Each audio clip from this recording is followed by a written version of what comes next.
Halo, kembali lagi di channel Bercerita. Apa kabar kalian? Semoga selalu diberikan kesehatan dan rezeki yang berlimpah dari Allah Subhanahu wa Ta'ala. Suatu sore menjelang malam, belum terlalu larut, sekitar pukul 9. Putra bermaksud melaksanakan sholat isya di musola yang berada di luar. Musola di luar itu berbentuk gazebo. Di tengah sholatnya, tiba-tiba kembali angin bertiup lebih kencang dari biasa, menggoyangkan semua pepohonan di sekitar musola. Dia tak bergeming, mencoba tetap khusyuk. Sholat isya pun tuntas juga Putra tunaikan. Lantas dia bermaksud melanjutkan dengan mengaji. Di tengah dia melantunkan beberapa ayat-ayat Quran, angin bertiup semakin kencang, menggoyangkan pepohonan lebih kuat. Putra menghentikan sejenak bacaan ngajinya, menarik nafas sebentar, lalu melanjutkan kembali mengaji. Krek, krek, krek. Itu bunyi batang pohon tidak jauh di belakang musola. Di belakang musola gazebo memang terdapat satu pohon beringin berukuran sedang. Saat itulah terjadi sesuatu yang mengejutkan Putra di tengah mengajinya. Ujung dahan beserta daun pohon beringin menyentuh pipi kiri Putra. Lebih tepatnya menampar, karena cukup keras. Pohon beringin itu seolah hidup, menjulurkan ujung dahannya. Atau malah pohon beringin itu bergerak mendekati Putra. Pohon beringin itu seolah hidup, menjulurkan ujung dahannya. Atau malah pohon beringin itu bergerak mendekati Putra. Pohon beringin itu seolah tidak suka mendengar lantunan ngaji Putra, menyuruhnya berhenti. Astagfirullah, seru Putra sambil memegang pipi kirinya. Lalu dia membalikkan posisi duduknya menghadap ke pohon beringin itu. Ia merasa bagaikan sedang beradu tatap dengan sosok raksasa saja. Pohon beringin itu bergoyang-goyang pelan, seperti tertiup angin, tapi semakin condong miring ke musola. Nih beringin mau roboh apa gimana? Putra batin khawatir. Lalu dia beranjak dari musola itu, tidak ingin ambil resiko tertimpa pohon. Jadi itu pohon gerak, Put? Tanya saya. Kayaknya iya, Pak. Gak suka saya ngaji, jawabnya. Ah, gila tuh tempat, ngeri banget sih, respon saya. Terus penampakan apa lagi yang kamu lihat, Put? Saya jadi penasaran dibuatnya. Sejenak Putra terlihat berpikir mencoba mengingat-ingat pengalamannya. Oh ini Pak, ada penampakan noni-noni Belanda sama anak-anak bulenya. Apa itu sebutan anak Belanda zaman dulu Pak? Sinyo, jawab saya. Nah iya itu Pak, noni-noni Belanda sama sinyo-sinyo Belanda, kata Putra menegaskan. Ngapain mereka? Tanya saya. Kan kalau dari pagi sampai sore yang wisata ke hiburan manusia.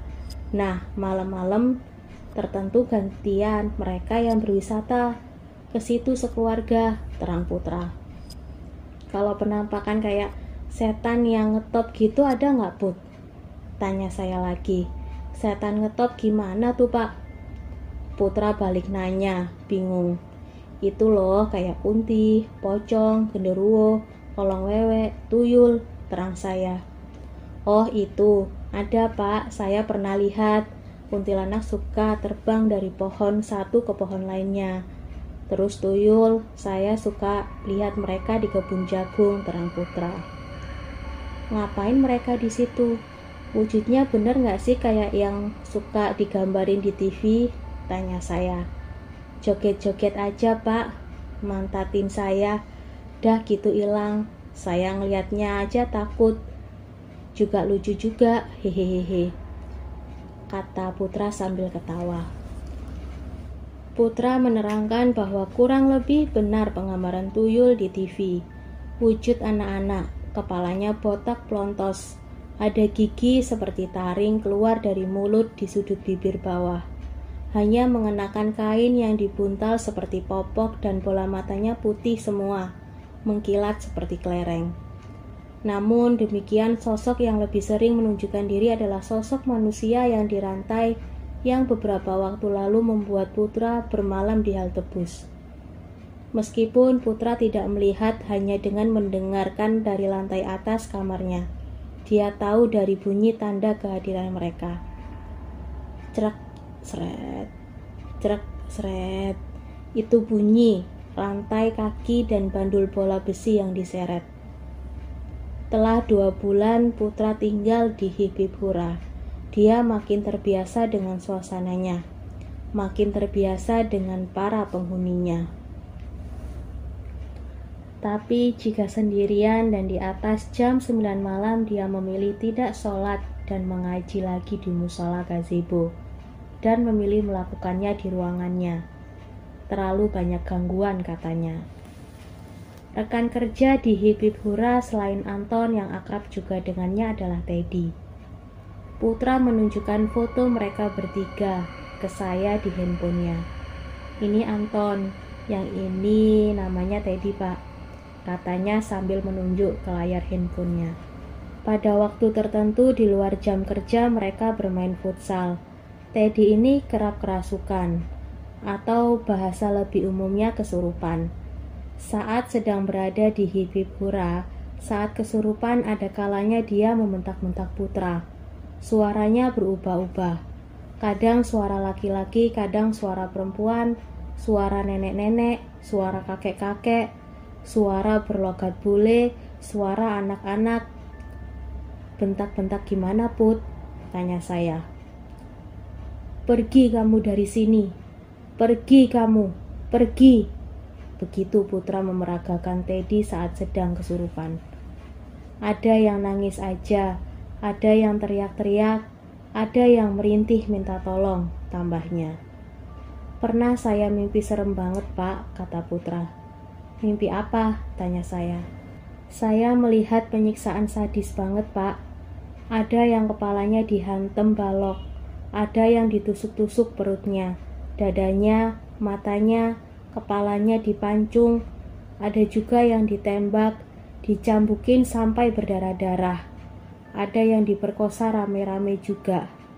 Ih, serem, Pak, ngeri saya kalau inget, urai Putra sambil bergidik. Tunggu dulu, penyiksaan kata kamu, tanya saya. Iya, Pak, penyiksaan, kata Putra menegaskan. Menurut catatan sejarah di lokasi wisata X, memang pernah terjadi penyiksaan sekaligus pembunuhan. Dahulu tahun 1942, saat tentara Jepang datang ke Indonesia sampai akhirnya masuk ke kota X, setelah melucuti militer Belanda. Hari-hari berikutnya mereka mulai menangkapi orang-orang Belanda, bahkan pribumi yang dianggap simpatisan pemerintah kolonial Belanda. Kemudian mereka digiring ke sebuah lokasi. Disitulah akhir hidup para tawanan tentara Jepang ini. Sampai sekarang pun kuburan para korban kekejaman Jepang masih ada, tidak jauh dari tempat yang sekarang menjadi lokasi tempat wisata X. Kalau menurut Om Hao, tokoh spiritual yang cukup terkenal itu, apa yang terlihat Putra dalam mimpinya itu adalah konsep retrokognisi. Dalam kasus Putra, melalui mimpi dia diperlihatkan tragedi yang pernah terjadi di situ sebelum sekarang tempat itu menjadi wisata. Kamu udah kayak Om Hao, Put, bisa ngelihat kejadian zaman dahulu, kata saya. Oh, jadi dulu di situ tempat pembantaian, Pak, respon Putra. Iya, kebetulan saya juga penggemar sejarah. Setahu saya memang begitu, timpal saya. Jangan-jangan setan yang kayak zombie yang suka jalan-jalan kakinya dirantai itu arwah gentayangan para korban ya, Pak, kata Putra dengan nada miris. Bisa jadi, Put, respon saya. Saat mengatakan demikian, Putra menunjukkan ke saya lengannya merinding. Herannya saya sebenarnya juga merinding. Jujur saja, sebelum Putra menceritakan perihal mimpinya itu, saya sedikit sangsi akan penampakan dan aktivitas makhluk gaib di Hibibura dari cerita-ceritanya. Namun dengan adanya kecocokan bahwa memang di lokasi itu pernah terjadi tragedi berdarah yang brutal membunuh banyak jiwa, saya jadi yakin akan kebenaran cerita pengalaman menyeramkan Putra di sana. Kamu tahu nggak kenapa kalau sedang dengerin, baca atau cerita tentang makhluk gaib dan penampakan, kamu merinding? Itu karena makhluk dan kejadian itu benaran ada dan terjadi. Mengapa begitu? Karena mereka makhluk yang tidak terbatas ruang dan waktu. Boleh jadi mereka ada di sekitar kalian, merhatikan kalian. Banyak-banyak doa ya. Suatu malam Putra kemalaman pulang sehabis bermain futsal. Dikarenakan sehabis bermain futsal, Anton dan Teddy mengajaknya nongkrong di kafe kopi. Keasyikan ngopinya sampai lupa waktu. Sudah pukul 11 malam. Segera Putra pamitan kepada kedua sahabatnya. Biasanya selesai futsal maksimal pukul 9 malam dia sudah beranjak pulang dan tiba di Hibibura setengah jam kemudian. Aduh, sialan, aku kemalaman. Mudah-mudahan gak ada yang aneh-aneh, gumamnya saat membuka gerbang depan Hibibura. Waktu sudah menjelang tengah malam.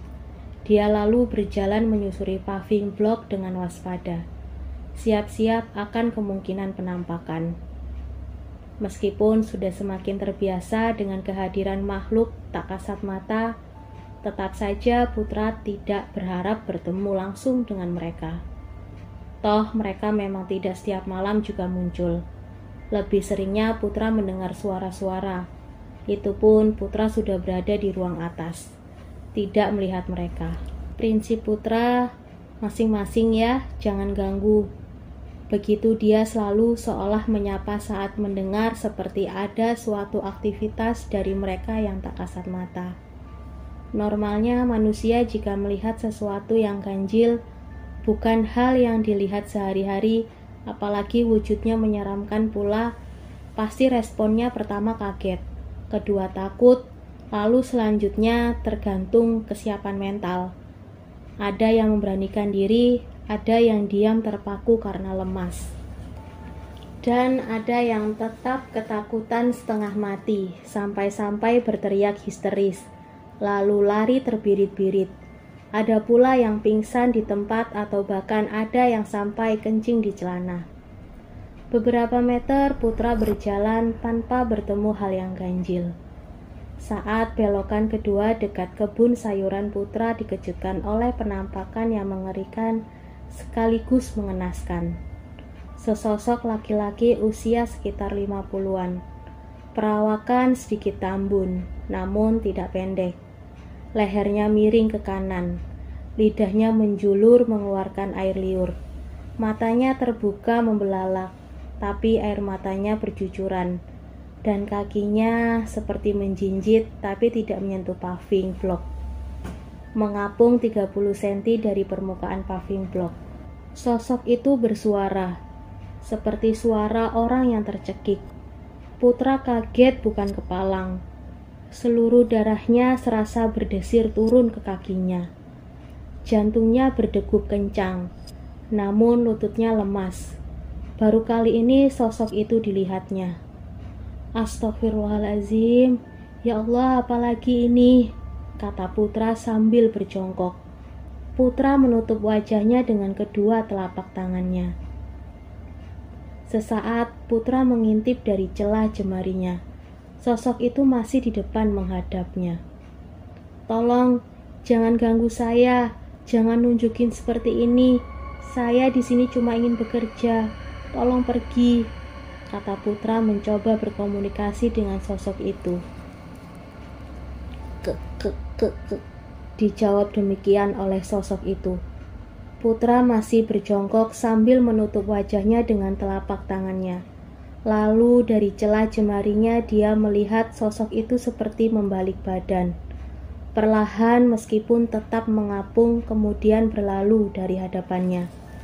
Keesokan harinya Putra menceritakan apa yang dilihatnya kepada Anton dan Teddy. Apa kata lo? Kayak orang kegantung, tanya Anton.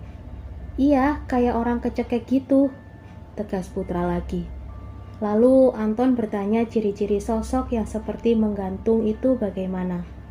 Putra pun menjelaskan. Kemudian Anton merogoh saku celananya, mengambil handphone. Dia melihat-lihat galeri foto yang tersimpan dalam folder handphonenya, mencari sebuah foto rupanya. Lalu dia berkata, "Coba lo lihat, kayak bapak ini nggak yang semalam lo lihat?" Tanya Anton sambil menunjukkan layar handphonenya ke Putra. Putra meraih handphone Anton demi lebih jelas melihat foto bapak yang dimaksud Anton. "Ya Allah, bener Ton, yang gue lihat bapak ini," kata Putra, wajahnya berubah pucat.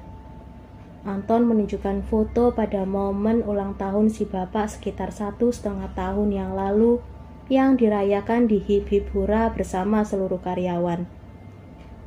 "Lo tahu nggak siapa bapak ini?" tanya Anton. Putra menggelengkan kepalanya. "Namanya Pak Dwi. Dia pimpinan Hip Hip Hura sebelumnya," terang Anton. 1 bulan setelah perayaan ulang tahunnya, itu Pak Dwi ditemukan tewas gantung diri di pohon mangga di belakang gudang. Rumor yang beredar, dia bunuh diri karena frustasi istrinya selingkuh dengan lelaki lain. "Ton, Ted, gue minta jangan bilang siapa-siapa ya kalau gue ngelihat arwahnya Pak Dwi. Cukup kita-kita aja yang tahu," pinta Putra kepada 2 sahabatnya. Namun entah siapa yang tidak bisa menjaga rahasia. Seminggu kemudian Putra dipanggil menghadap direktur utama tempat wisata itu.